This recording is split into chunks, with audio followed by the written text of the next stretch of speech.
Señoras, señores, bienvenidos al Teatro del Museo de la Universidad de Navarra. Les pedimos que silencien los teléfonos móviles. El evento va a comenzar.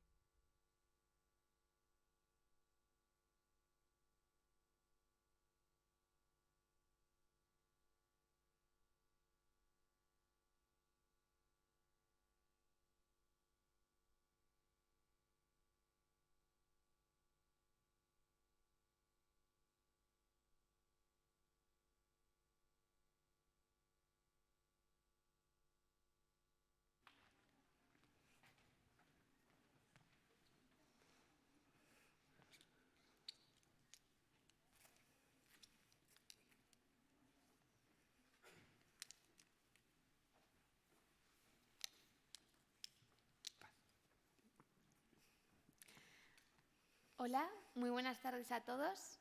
Bienvenidos y bienvenidas a la nueva sesión del ciclo de capacitarse.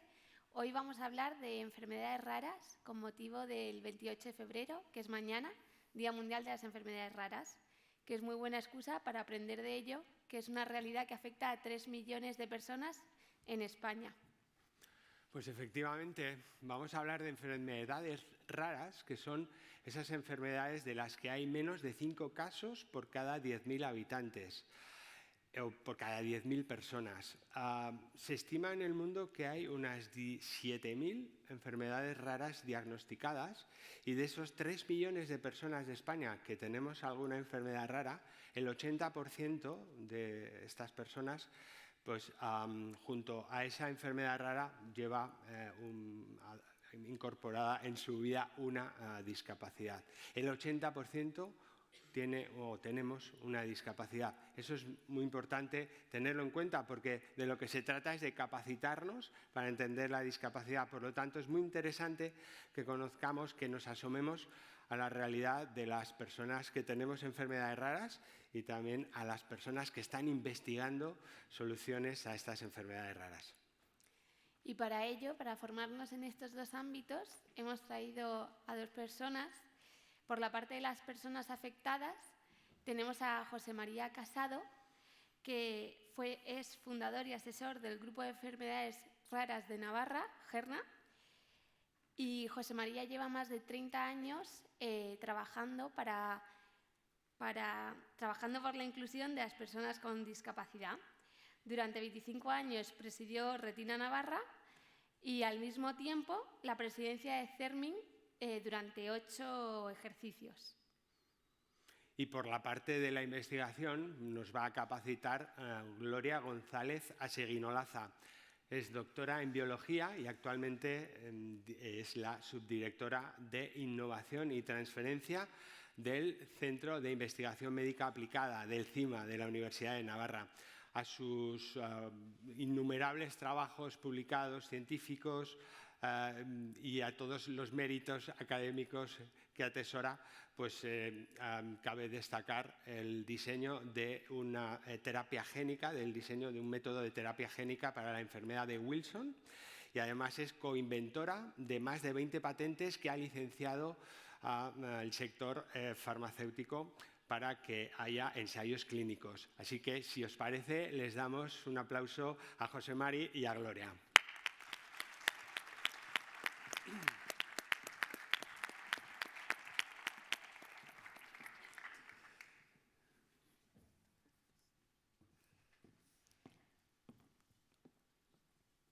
Muchas gracias, José Mari, y muchas gracias, Gloria, por aceptar la invitación y acompañarnos hoy. Muchas gracias. Gracias a vosotros. José Mari, y Gloria, ambos, es muy importante que desde el ámbito de la capacitación para asomarnos a esta realidad de las personas que tenemos enfermedades raras, vengáis juntas, pues personas en representación, José Mari de GERNA, del Grupo de Enfermedades Raras de Navarra, persona que tiene una enfermedad rara, pero también en conjunto colaborando con las personas que estáis investigando, Gloria. Así que muchas gracias por estar juntos de nuevo aquí. Y José Mari, vamos a empezar, si te parece, abordando un poquito la realidad de las personas que tenemos estas enfermedades raras. En España hemos dicho que hay aproximadamente unos 3 millones de personas. De estas enfermedades raras, ¿cuáles son las más habituales o las más comunes? ¿O qué grupos de enfermedades raras hay más habituales? Sí, es una pregunta bastante difícil para empezar, Luis, el coloquio con estas personas que nos están escuchando. Pues mirad, como bien has dicho, hay unos 3 millones de personas en España. Se calcula que entre el 6 o 7% de la población general de un país, por lo menos en Europa, en países que están desarrollados científica y médicamente, pues está ese porcentaje, ¿no? Con lo cual, bueno, vamos a calcular unos 3 millones en España, pero eso son estimaciones, porque es muy complicado llegar a conocer esto, como luego hablaremos. Las principales enfermedades raras son muy complicados de definir eso, porque normalmente lo que estamos haciendo es desarrollando este tipo de enfermedades por bloques. Por ejemplo, enfermedades de tipo neurológico o de tipo del metabolismo o enfermedades neuromusculares.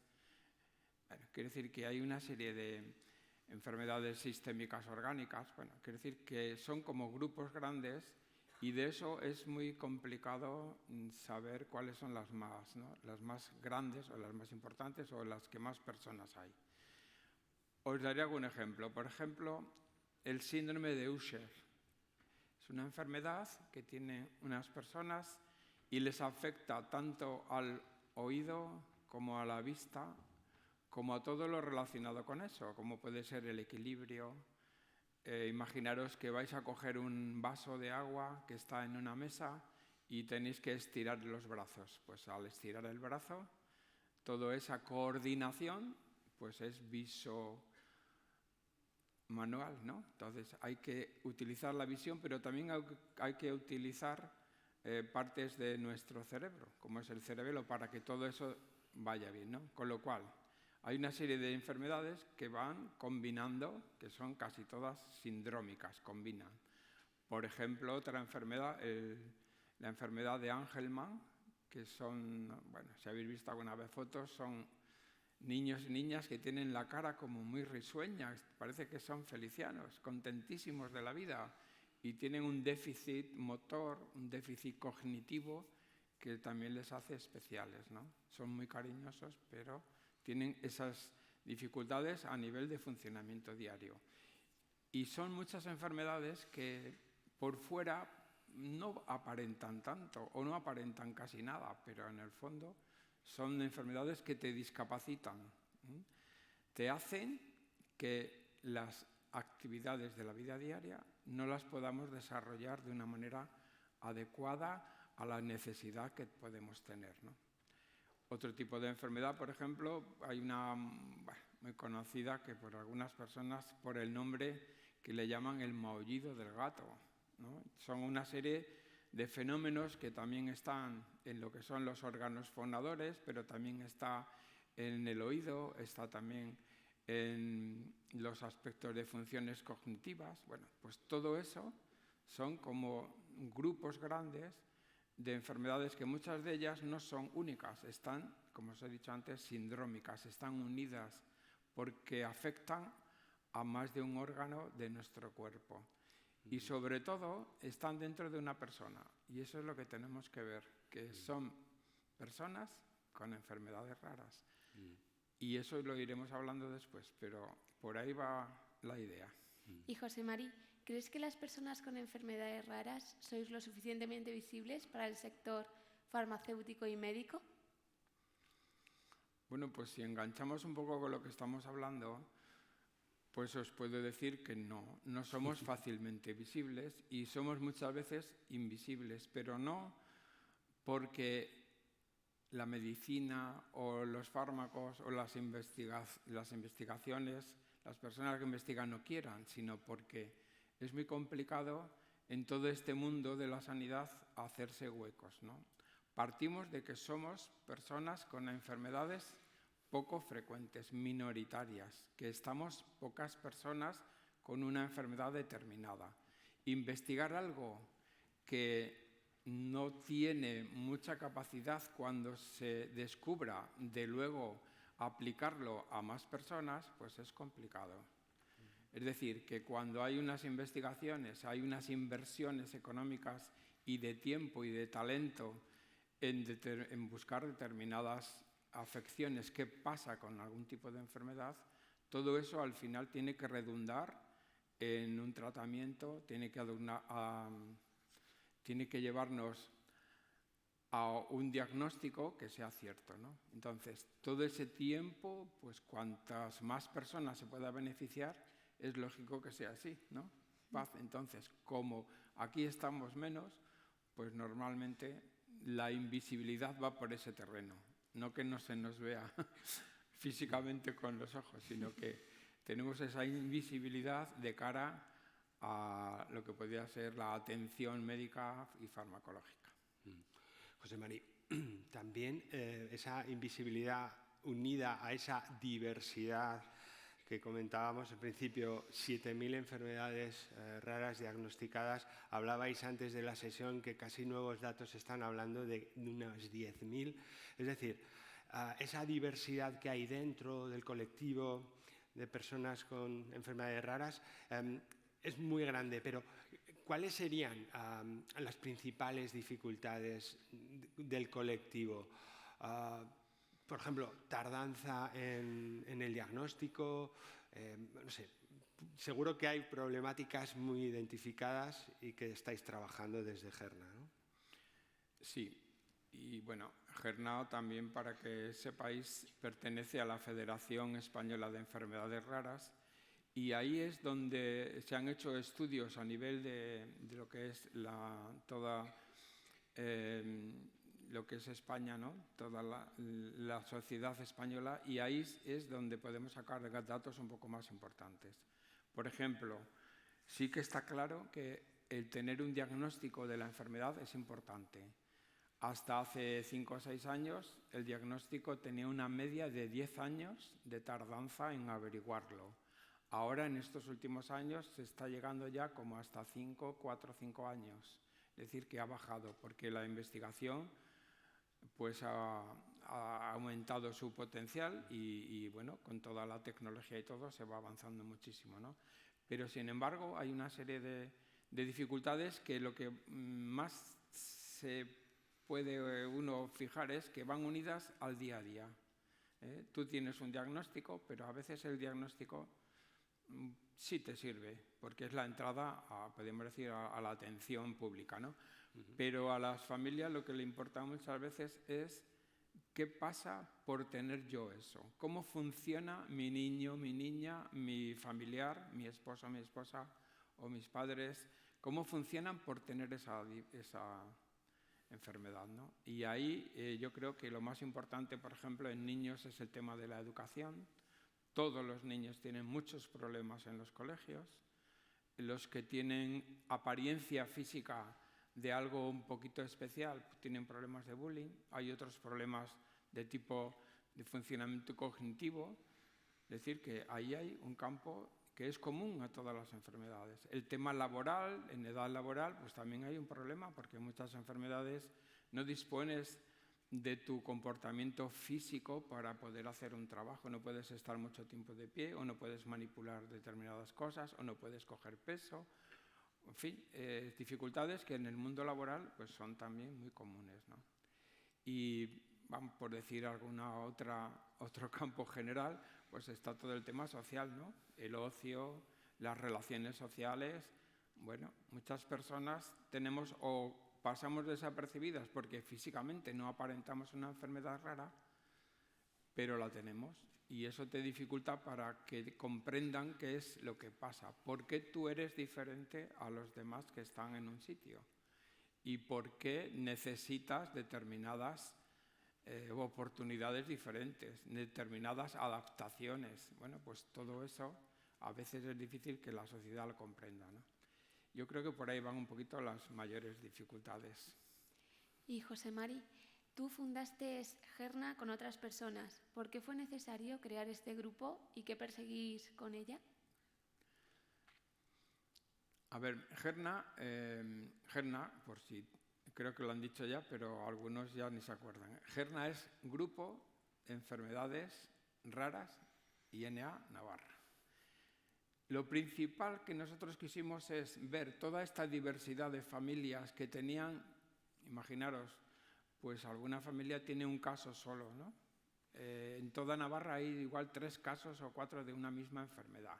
Bueno, pues ese tipo de enfermedades se sienten muy solas, pero tienen aspectos comunes, como hemos dicho antes, ¿no? El tema, por ejemplo, de lo laboral, lo educativo, lo social, etc.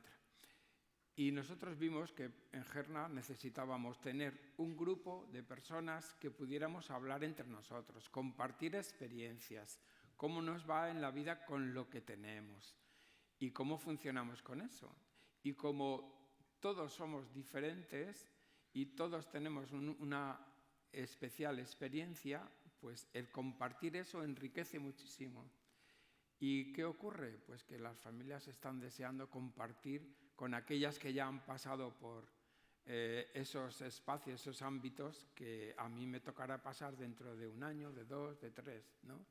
Y toda esa relación es la que se quiere fomentar desde GERNA. O sea, que creamos GERNA para tener un espacio donde las familias y las personas con alguna enfermedad rara, sea del tipo que sea, pudiera estar unida, pudiera reunirse, pudiéramos hablar, compartir nuestra vida, ¿no? Un dato te diré que en estos 10 años que llevamos de asociación, estamos ahora mismo 330 personas. De esas 330, 1/3 son niños, es decir, menores de los 18 años, y también hay alrededor de 30 que todavía no tienen un diagnóstico claro, ¿no? Entonces, con toda esa variedad, yo creo que GERNA es importante que exista y que compartamos nuestra experiencia y que incluso la podamos poner a disposición de las personas que nos están escuchando. José Mari, y de GERNA, ¿cuál dirías que es el proyecto más interesante o del que más orgullosos estáis en el grupo? Porque no es una asociación, es un grupo, como bien recalcas. Sí. ¿Qué proyecto así más interesante nos podrías contar? Bueno, y quizás lo que más llame la atención de GERNA es la manera como que tenemos de funcionar, porque nosotros, por ejemplo, no tenemos una cuota de asociada, de familia asociada. ¿Por qué? Porque pensamos que ya demasiados gastos tienen las familias, ¿no? Entre medicaciones, terapias, viajes, desplazamientos, búsqueda de citas médicas, etcétera, ¿no?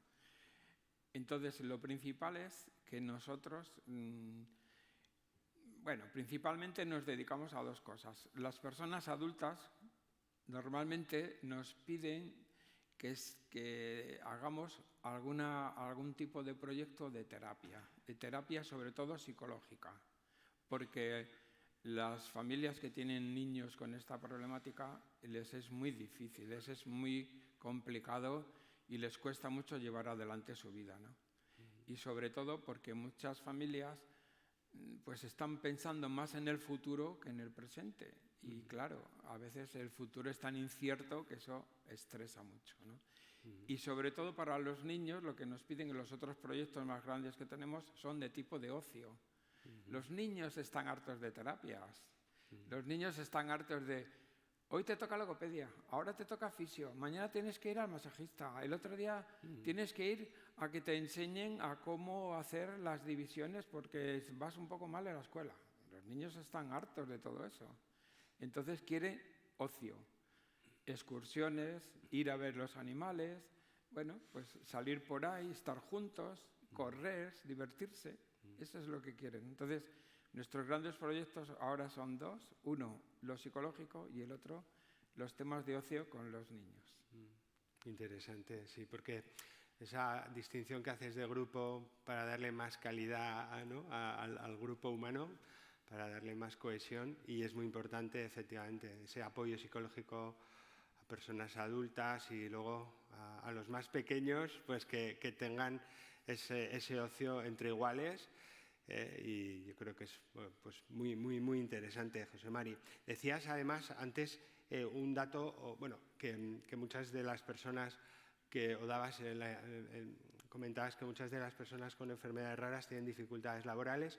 Leía yo estos días un dato de que es aproximadamente solamente una de cada tres personas con enfermedad rara en edad de trabajar lo está haciendo, o sea que hay también una importante labor de inclusión laboral. Y luego supongo que también será un problema bastante interesante de abordar el coste tan alto de muchos tratamientos. Sí, es un factor muy importante y que agobia mucho a las familias, ¿no? Porque, claro, tú quieres lo mejor para tu familiar, para tu hijo, para tu madre, para tu hermano o hermana, ¿no? Pero, claro, la realidad del día a día, a veces eso es imposible, ¿no? Y sí que hay iniciativas, más bien de tipo individual o personal, que hacen campañas, ¿no?, para obtener un dinero, recaudar fondos, pues para ir a Estados Unidos o a ir a Alemania o ir a algún sitio a que te hagan un tratamiento, ¿no? Eso, en general, nosotros, desde la Asociación Gerna, estamos, de algún modo, intentando que todo eso se gestione personalmente en la familia y que no que se conformen con lo que hay, sino que sean realistas, porque hay muchas cosas, pero están iniciándose. No hay tratamientos que sean, como, bueno, me imagino que iremos hablando, no hay tratamientos para la gran mayoría de las enfermedades, no hay un tratamiento. Entonces, muchas veces son cantos de sirena que oyes por ahí y, claro, con las ganas que tú tienes de que la cosa vaya bien, pues haces cualquier cosa haces. Y si te dicen, yo me recuerdo que para la retinosis pigmentaria, que es la enfermedad que yo tengo, a mí me dijeron que haciendo un zumo de naranja con cebolla y no sé lo que era, alguna otra cosa de estas, lo hacías eso por las mañanitas, nada más al levantarte, pero nada más levantarte tenía que ser, y hacerlo y bebérselo rápidamente. Con eso te curabas. Entonces, imagínate, eso es una tontería, que no cuesta dinero. Pero es que otros decían, no, si te vas a Rusia, te curas. Y hubo gente que fue a Rusia a curarse. O sea, quiero decir que a veces todo esto es muy complejo, ¿no? Eso es. La investigación, qué importante, también lo decías. Hace poquito también leía datos sobre esto. Solamente se está investigando el 20% de las enfermedades raras, investigando de un modo específico, ¿eh? Leía este dato también, y que solamente hay tratamiento específico para el 5%. La investigación muy, muy importante, y si te parece, José Mario, vamos a pasar a hablar con Gloria. Gloria, tú eres la subdirectora de Innovación y Transferencia del CIMA. El CIMA es un centro muy importante de investigación aquí en la Universidad de Navarra. Igual hay alguien que está un poco despistado o despistada y nos has traído un vídeo, ¿verdad?, para introducirlo. Sí, creo que en el CIMA trabajamos en muchas cosas, entre ellas en las enfermedades raras, pero yo creo que un vídeo muy cortito se ve todo lo que hacemos en un segundo. Muy bien, pues vemos el vídeo.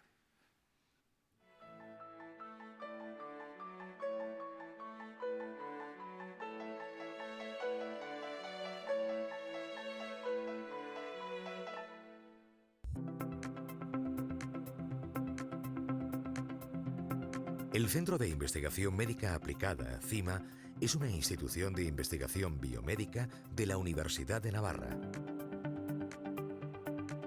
Desde su creación en 2002, equipos multidisciplinares de biólogos, bioquímicos, farmacéuticos, médicos, ingenieros y técnicos especialistas cuentan con un objetivo principal: investigar para curar.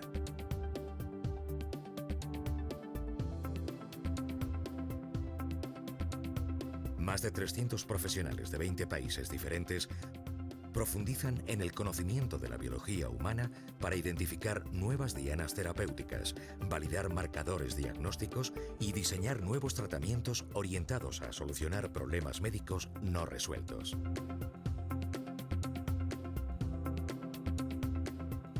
La investigación en este centro se estructura en 9 programas. Por un lado, los programas verticales Hepatología, Enfermedades cardiovasculares, Neurociencias, Tumores sólidos y biomarcadores y Oncohematología. Sus objetivos son profundizar en el conocimiento de los mecanismos de las enfermedades, con el fin de desarrollar terapias eficaces. Por otro lado, en los programas transversales de terapia génica y regulación de la expresión génica, inmunología e inmunoterapia, terapia celular y terapias moleculares, los investigadores exploran modalidades terapéuticas avanzadas para el beneficio del paciente, en colaboración con los programas verticales del CIMA. Todos ellos están a su vez reforzados por plataformas de investigación que dan apoyo a la actividad científica del CIMA: genómica, bioinformática, proteómica, imagen celular y animal, citometría, biobanco y producción y experimentación animal. Este centro realiza una investigación biomédica traslacional, es decir, aproxima la investigación del laboratorio a la aplicación clínica en la sociedad, buscando soluciones terapéuticas a las necesidades reales del paciente. Los científicos del CIMA colaboran estrechamente con la Clínica Universidad de Navarra y con otros centros de investigación. El CIMA ha generado 85 invenciones patentadas, que han culminado en cerca de 900 solicitudes de registro en todo el mundo. 4 de los productos de la investigación del CIMA han llegado a fases de investigación clínica gracias al apoyo de distintas empresas biotecnológicas y biofarmacéuticas. Estos avances vienen avalados por más de medio siglo de experiencia investigadora en la Universidad de Navarra a través de su clínica, sus facultades de medicina, ciencias, farmacia y enfermería y la Escuela de Ingeniería. Una suma de conocimientos científicos que se unen al servicio de la sociedad. El CIMA es un centro privado sin ánimo de lucro cuya entidad titular es la Fundación para la Investigación Médica Aplicada. Su financiación se sustenta en 3 pilares: financiación competitiva, pública y privada de proyectos de investigación de alta calidad científica, los acuerdos con compañías biotecnológicas y servicios tecnológicos a otros centros y empresas, y un tercer pilar fundamental: el patrocinio y las donaciones desinteresadas. Esta fuente de financiación es imprescindible para poder sustentar la investigación más preliminar que abre nuevos horizontes de la ciencia. Los avances en investigación biomédica son esenciales para mejorar el bienestar del ser humano y promover el desarrollo y crecimiento económico. Por eso, desde el CIMA se busca realizar un trabajo científico de excelencia y orientado al servicio de los pacientes y de la sociedad. CIMA, instinto de curar, pasión por la vida.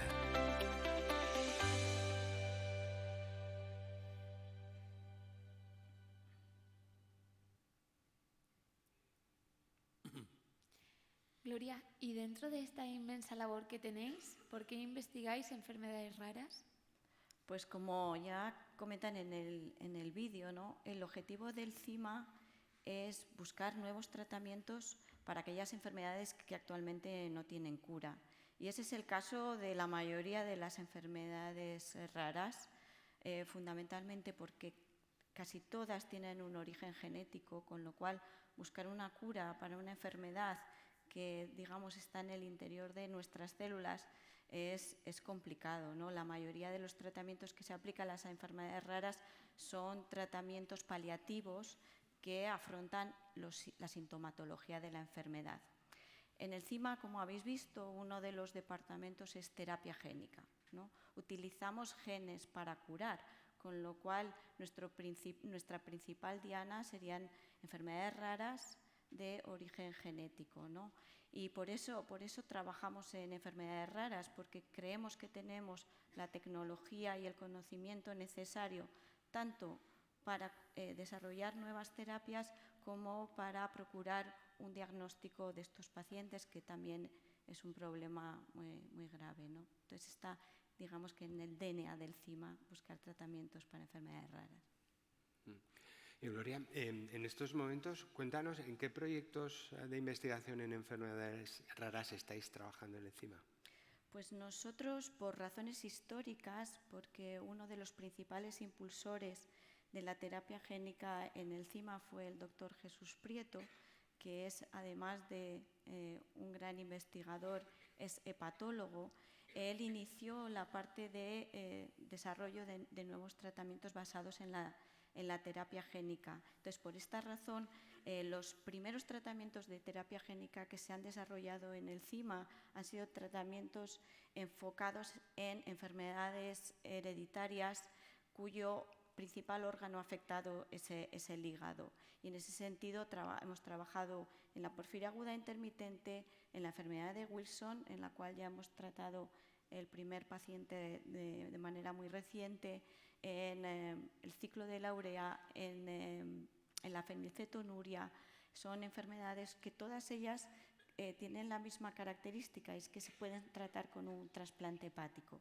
De manera que nuestra diana es tratar de llevar el gen del que estos pacientes son deficitarios al hígado. Pero ahora ya de manera más reciente estamos abriendo nuestra investigación a otras enfermedades en una relación muy estrecha con los médicos de la Clínica Universidad de Navarra, y trabajamos en enfermedades neurológicas, en enfermedades que afectan al riñón y en enfermedades asociadas con sorderas hereditarias, ¿no?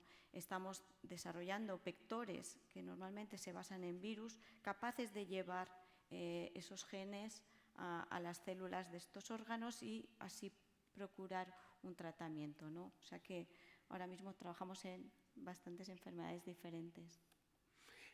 Pero un detalle, hablas de vectores. Para quienes no tenemos ni idea de este mundo de la investigación genética, ¿qué es un vector? Pues el vector es el vehículo que utilizamos para llevar los genes dentro de la célula, ¿no? Y normalmente o los vectores, vehículos más eficaces con los que contamos son virus, porque si pensamos, los virus lo único que hacen en la naturaleza es introducir su material genético en el interior de las células para producir sus propias proteínas y formar nuevos virus, ¿no? Entonces son las máquinas perfectas para introducir genes en el interior del núcleo de la célula. Nosotros, gracias a la ingeniería genética, podemos modificar esos virus aprovechándonos de esas propiedades que tienen de introducir material genético, eliminar el material genético que ellos tienen y que nos provocan enfermedades y sustituirlo por el material genético terapéutico. Y eso es un vector de terapia génica. Vale. Esto me suena a lo de las vacunas cuando se empezó a trabajar, bueno, ¿no? a informar. Es terapia génica, las vacunas son terapia génica. Exacto, vale. Bueno, muy bien. Y Gloria, una pregunta obligada a día de hoy es ¿cómo la inteligencia artificial os puede ayudar en estas investigaciones para enfermedades raras? Pues yo creo que vamos a verlo muy pronto, cómo la inteligencia artificial va a ayudar a las enfermedades raras.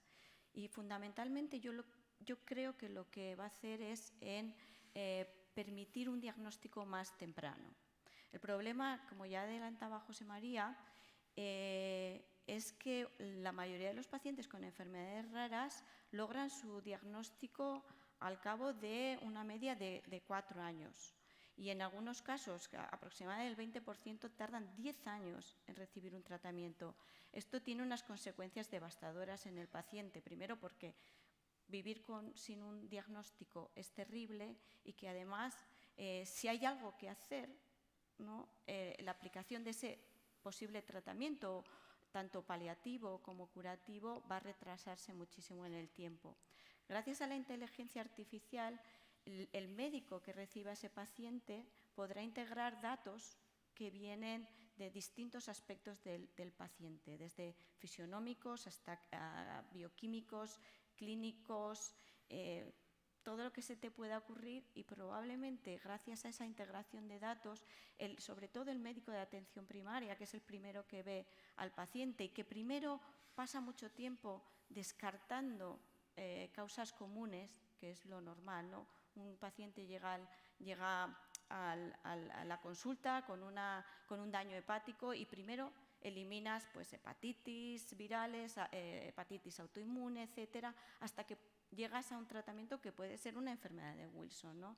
Sin embargo, si ese mismo paciente es tratado de una manera más global y todos esos datos se pueden introducir en un, digamos, programa que aplica un algoritmo que integra todos los datos, probablemente ese médico pueda hacer o por lo menos aconsejar una especialización o un diagnóstico mucho más temprano.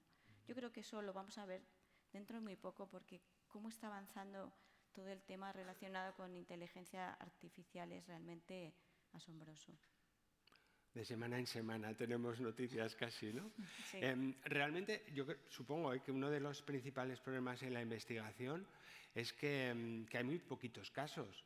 Entonces, efectivamente, la inteligencia artificial puede generar modelos de simulación que amplifiquen datos, etcétera, ¿no? Sí, porque todos los datos se volcarán, ¿no?, dentro de la red y será accesible a todos, de manera que cruzando todos esos datos será muchísimo más fácil, ¿no? Es imposible para el ser humano tener todos esos datos en la cabeza y poder, ¿no? 7.000 enfermedades, que probablemente van a ser muchísimas más, ¿no? Cada enfermedad va a tener sus subgrupos. Es realmente, yo creo que ahí la inteligencia artificial va a tener un papel clave. Aplicaciones buenas también. Buenísimas, ¿no? Buenísimas. Muy bien, muy bien. Escuchando el vídeo de encima, te das cuenta, no he contado el número de veces que se menciona la palabra o la idea financiación, pero qué importante es, ¿no?, en la investigación. Entonces, la pregunta, y esta os la lanzamos tanto a José Mari como a ti, Gloria, la pregunta es, ¿el sector farmacéutico de investigación a nivel mundial podría mejorar de cara a resolver mejor los problemas de enfermedades que afectan a muy poquitas personas? Porque a nadie se le escapa que si la financiación es tan importante, el volumen de ventas que se espera después también tiene que serlo, ¿no? José Mari, ¿quieres empezar tú? Pues bueno, yo cedo caballerosamente la palabra.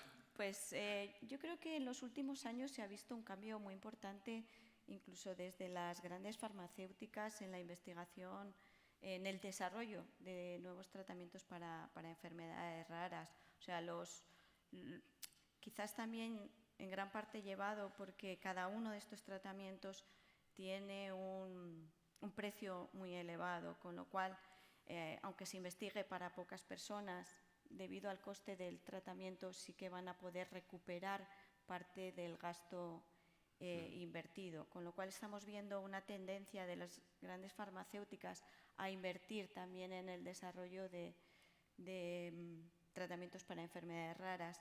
Yo creo que necesitamos financiación, pero también necesitamos el apoyo de agencias reguladoras que nos permitan que el desarrollo de estas nuevas terapias sea más sencillo, ¿no? Que una vez que comprobemos que una terapia para una determinada enfermedad rara con un mecanismo de acción similar pueda ser utilizado para otras enfermedades raras, ¿no? Si mi tratamiento se basa en administrar genes a las células del hígado, si otras enfermedades se benefician de ello, que nos permitan que el tratamiento sea más sencillo, ¿no? Que no tengamos que invertir tanto tiempo en desarrollar, porque ese tiempo que inviertes también aumenta mucho el gasto, ¿no?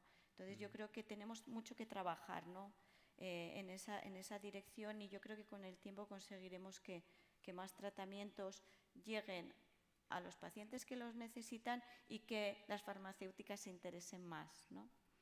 Pero sí, yo creo que estamos viendo un cambio en eso. En ese sentido. José Mari, ¿cómo lo ves tú? Pues yo creo que aquí hay dos factores que me gustaría comentar. Uno es que me parece muy correcto lo que decía la doctora González con el tema de la investigación, ¿no? Pero yo veo ahí una investigación básica, que es lo que estaba últimamente proponiendo, ¿no?, que era aquellos aspectos que son comunes a un montón de enfermedades Y esa investigación no solamente es para poquitas enfermedades minoritarias, sino que a la base de muchas de ellas hay aspectos comunes, ¿no? Entonces, esa investigación básica nos ayudaría a enfocar muchísimos problemas y muchísimas enfermedades y darles camino, ¿no? Y luego hay una investigación más especializada que sí que tiene que ir a la diana concreta de qué ocurre en esa enfermedad, ¿no?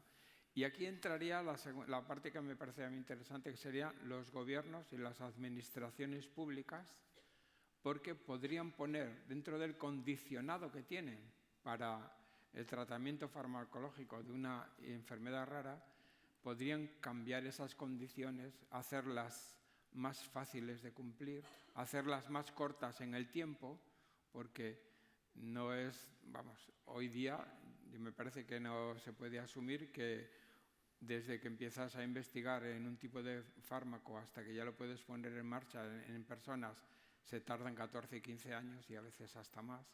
Pues eso es un tiempo que se podría acortar siempre con los sistemas de seguridad, ¿no? Pero eso se tendría que valorar, ¿no? Y en la otra parte sería el tema de los impuestos. Todas estas investigaciones tienen impuestos, tienen IRPFs, tienen IVAs, tienen una serie de cosas que ahí es donde se podría financiar de tal modo o proponer situaciones en las que las farmacéuticas, las inversiones, las personas o las empresas que inviertan aquí tengan unos beneficios fiscales que también les llame la atención para hacer ese esfuerzo, ¿no? O sea, que yo creo que al final va a ser todo. Digamos que es muy poliédrico, ¿no? el asunto. Porque, ¿cuáles son los pasos que tiene que pasar un tratamiento desde que decís, mira, parece ser esta la solución, toda la investigación queda atrás, ¿vale? Parece ser esta la solución, y los siguientes pasos hasta que alguien realmente puede beneficiarse de ese tratamiento? Hablaba José Mari de 14 años... Gloria de esto te puede decir. Sí, Gloria. Exactamente todo, porque Gloria. ella lo está viviendo Exacto. día a día, ¿no? Eso Yo creo es, que sí. podemos desde que lo pensamos, ¿no? Hasta que lo vemos en el primer paciente, sí que es verdad que pueden pasar fácil, como en nuestro caso, 8 años, 8 o 9 años. O sea, los pasos que tienen que cumplirse, ¿no? Primero es el diseño del tratamiento, la prueba en un modelo animal normalmente, aunque cada vez se está trabajando más en modelos celulares, en organoides, etcétera, para evitar el uso de animales. Luego, la prueba de seguridad, que es muy importante, ¿no? Es muy importante probar que el tratamiento, además de eficaz, es seguro. Y luego ya, pues todos los temas de desarrollo del tratamiento para poder pasar al paciente, ¿no? Que tiene que cumplir unas características de grado clínico que además de complejas son bastante costosas, ¿no? Y luego ya las distintas fases de un ensayo clínico, ¿no? Que por lo menos tienen una duración de 3-4 años hasta que ese tratamiento está en disposición de llegar a mercado y digamos que se puede recetar.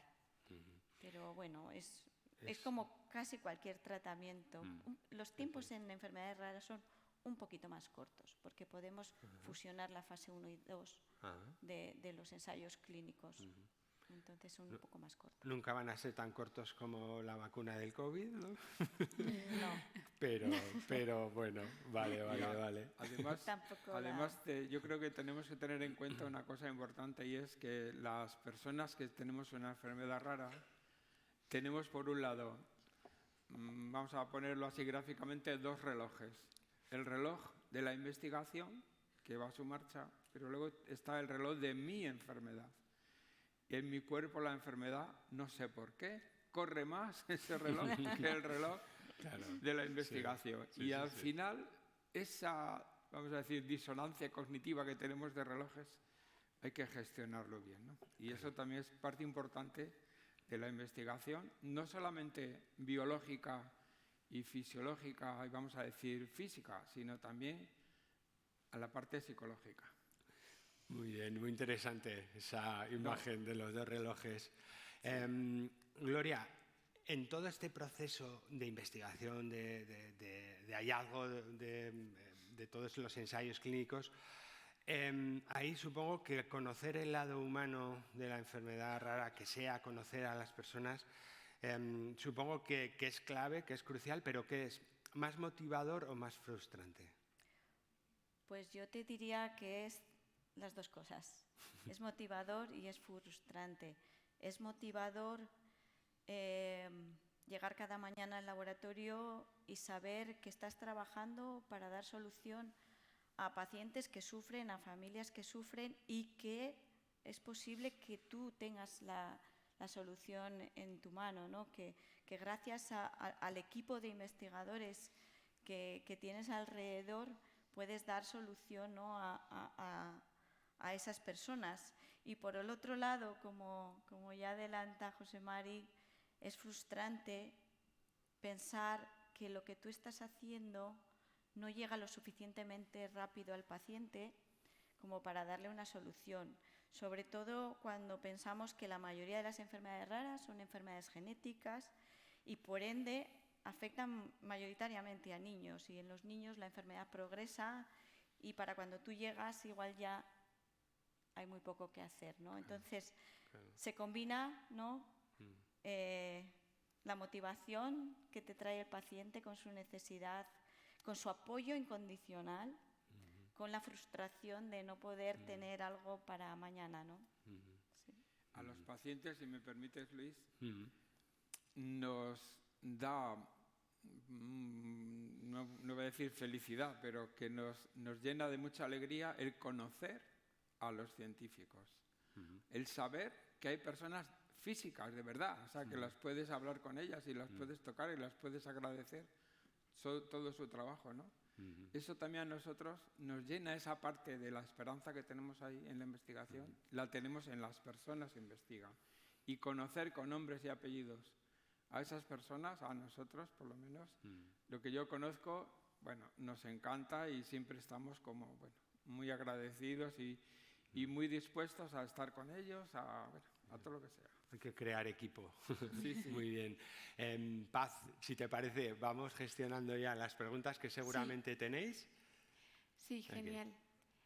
¿Alguno con alguna pregunta? ¿Nos da tiempo unas cuantas? ¿Por ahí? ¿La chica del jersey gris? Sí. Pues Sí hay micro. Sí, micros. en principio sí. Ahí viene el micro. Sí. ¿Por aquí delante? ¿En medio?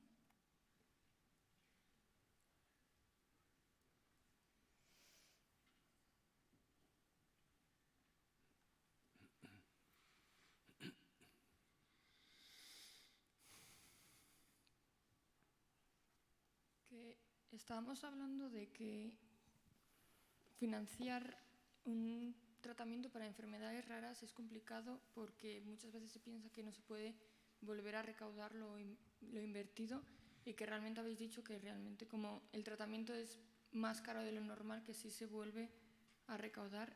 Es lo que hemos mencionado antes. Mi pregunta es que como al ser un tratamiento más caro, si es al final una desventaja hacia los pacientes, y no sé si hay algún tipo de ayuda o se está reivindicando algún tipo de ayuda económica en ese sentido.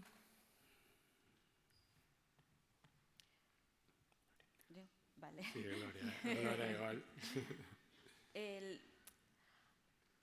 Es que los tratamientos son caros porque el desarrollo que requiere este tratamiento normalmente es realmente muy costoso, ¿no?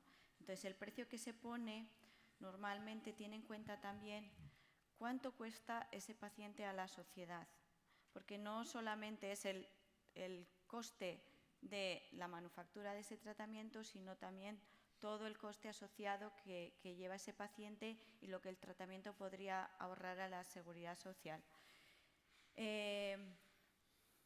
Lo que necesitamos es convencer en un sistema de sanidad público como el nuestro que la sanidad pública financie esos tratamientos, ¿no?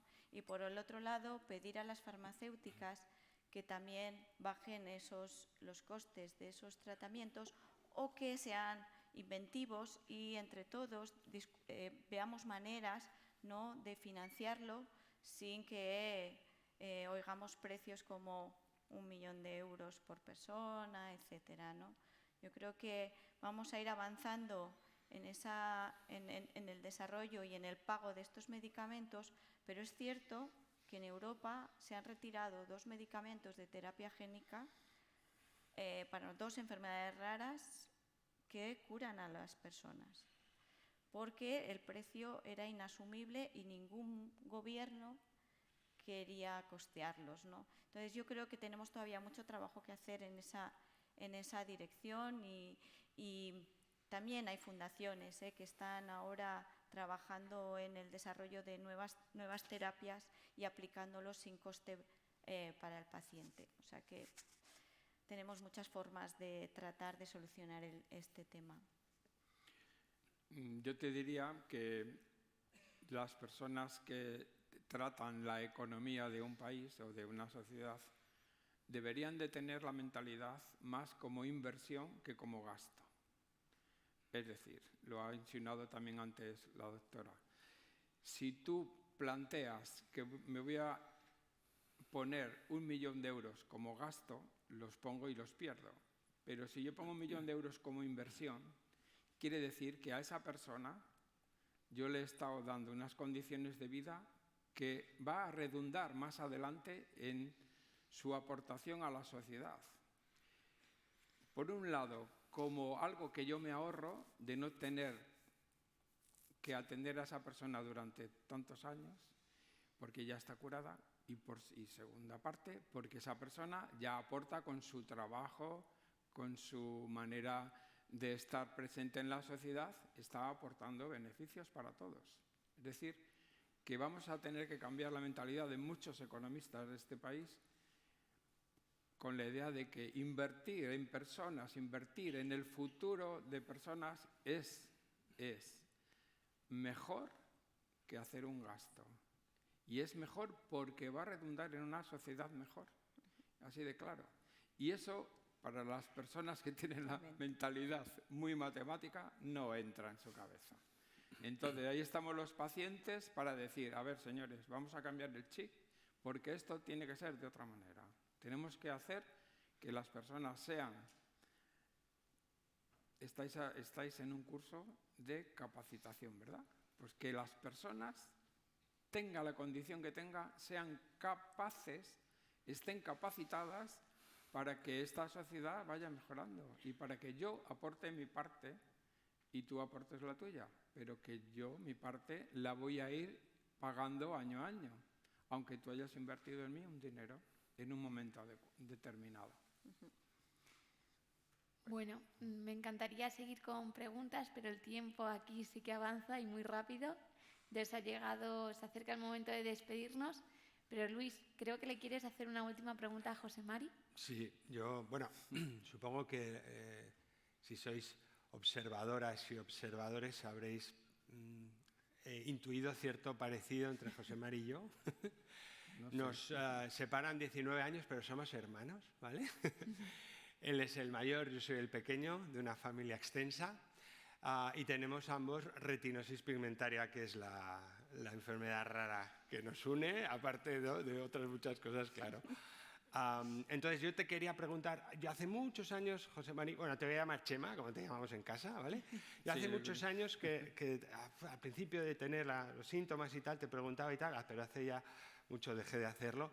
Te lo voy a preguntar hoy, ¿qué hay de lo nuestro? ¿Cómo ves el futuro? ¿Crees que vamos a tener una solución para la retinosis? Pues mira, yo te voy a ser sincero y te voy a decir que sí. Ah, mira. Yo hace años que yo pensé, yo no me voy a morir hasta que no vuelva a ver.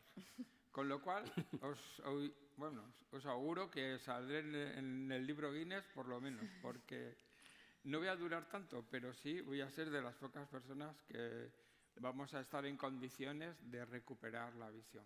Y hay que tener esperanza, Luis, pero la esperanza no es estar en el sofá sentado esperando que venga Gloria y te diga, venga, que has encontrado un medicamento para ti. No, la esperanza es activa. Yo tengo que hacer cosas, moverme, darme a los investigadores para que investiguen, apoyarles, recaudar fondos, ir por ahí, estar aquí con vosotras y vosotros explicándoos las cosas, eso es la esperanza activa, porque yo necesito hacer algo para mi futuro y para el futuro de muchas personas. Y no solamente en lo físico, como lo he insinuado ya un par de veces, también en lo psicológico. Llevar todo este tema de la discapacidad o de la enfermedad rara, llevarlo bien, no llevarlo como una mochila que te pesa, no. Bueno, llevarlo con un poquito de ritmo, como hacen los... ¿no? Salsa, como... Bueno, pues ya está un poco anticuado. Nos quedamos con esa idea de esperanza activa. Muchísimas gracias, José Mari, Chema. Gracias. Muchísimas gracias, Gloria. Muchísimas gracias a vosotros. Gracias. Y muchas gracias, Paz, por supuesto, por toda la presentación. Y a todas vosotras y vosotros, el lunes que viene es día 6 de marzo. Vamos a hablar de algo muy importante también. Vamos a hablar de salud mental. Ya sabéis que es la segunda causa de discapacidad ahora mismo, con lo cual es muy importante que nos capacitemos en ello. Así que paséis una feliz e inclusiva semana. Cuidaros. Chao.